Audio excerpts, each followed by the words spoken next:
Hello and welcome. Today I'm going to show you how to change shortcuts in Krita. First, open Krita and go to the top menu. Go to Settings, then Configure Krita. In the Configure Krita window, click the Keyboard Shortcuts tab. Here you'll see a searchable list of all actions and their current shortcuts. This list includes everything from tool activation to filters and layer commands.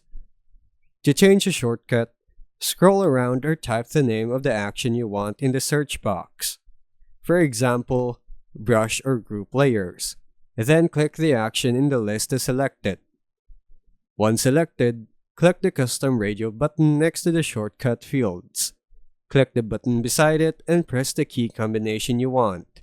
For example, Ctrl-Alt-B. Krita will record your new shortcut. If that key combo is already used somewhere else, Krita will warn you and let you resolve the conflict.